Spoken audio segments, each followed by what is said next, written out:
What's up, fight fans? This is Kurt DeVille with Counterpunch Boxing News. And I just went live on Ring IQ, so I got to touch up over on this side for who didn't see Ring IQ and who's not a member of Ring IQ.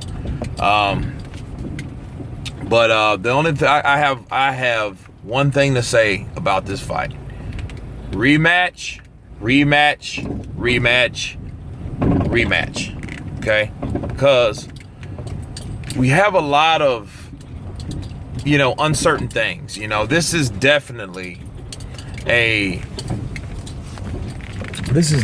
man, a unfinished business situation.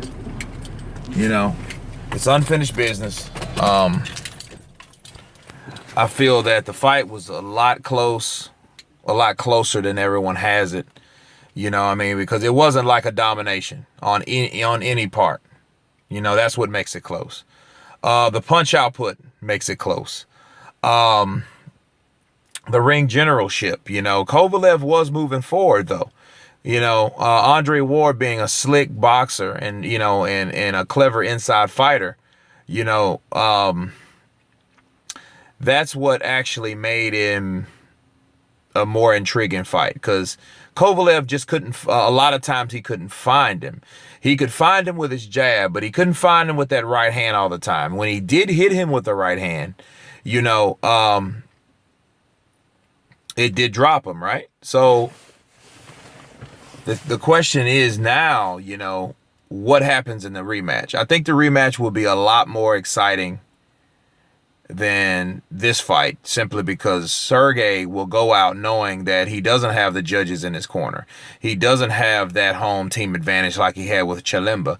He doesn't have that popularity like Andre Ward, because if you notice, every time Andre Ward threw a punch or landed a punch or damn near landed a punch, you seen the crowd. So he had the crowd, he had the crowd with his humbleness. Let's face it, Andre Ward had favor in this fight. Make no mistake about it. He had favor in this fight. So wasn't saying he was the favorite to win, but he had favor in this fight. You know what I mean?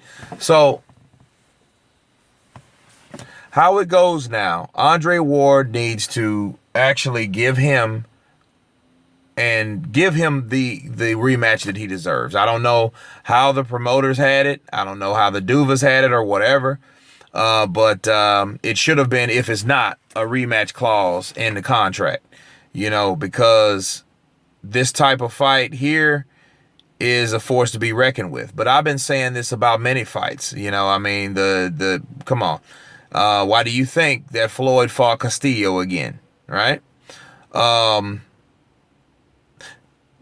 De La Hoya should have been a rematch. It should have been a rematch, and it never was. That was a shame. That was a pity. Lara Canelo should fight again. They should fight again. And definitely these guys should fight again. Danny Garcia should fight a lot of people again. But these fights should be rematched. These fights should be avenged, so you need to give the other side, that losing side, the chance to avenge the loss, or avenge the decision that didn't sway in their favor. That's how it should go in this situation, because it's too close to call. Sergey did get the knockdown, so that should have determined the fight, really, because it wasn't the punch output. I could understand it if Ward outpointed Sergey a significantly amount. Then Sergey got the knockdown, but that's all he got. He didn't get the punch output. He didn't get that. That wasn't in his favor. He didn't. But I could understand it at that point, but that wasn't the case. Sergey outlanded Ward. He did drop Ward, so ring generalship. Ward did come forward. And Ward, a lot of times he did clinch, but he clinched in a way of experience. Because like I said, if you want to get knocked the fuck out, don't clinch. Because the people that don't clinch don't know how to survive during the times when they're hurt, and Ward did that. He came through adversity. I will give him that. He did get better. I will give him that too. He did land some good shots of his own. He adapted, He went like the nature of water in that particular fight. I do give him that, but it was a close fight. But I still think that Sergey did enough, to win that fight, or to just have a draw and let's wash it and let's start it all over again because that was too close to call. I could deal with that. But the way this particular fight went, man, this is definitely unfinished business. It should be a rematch. So this is Kurt DeVille with Counterpunch Boxing News, and you've been counterpunched. Peace.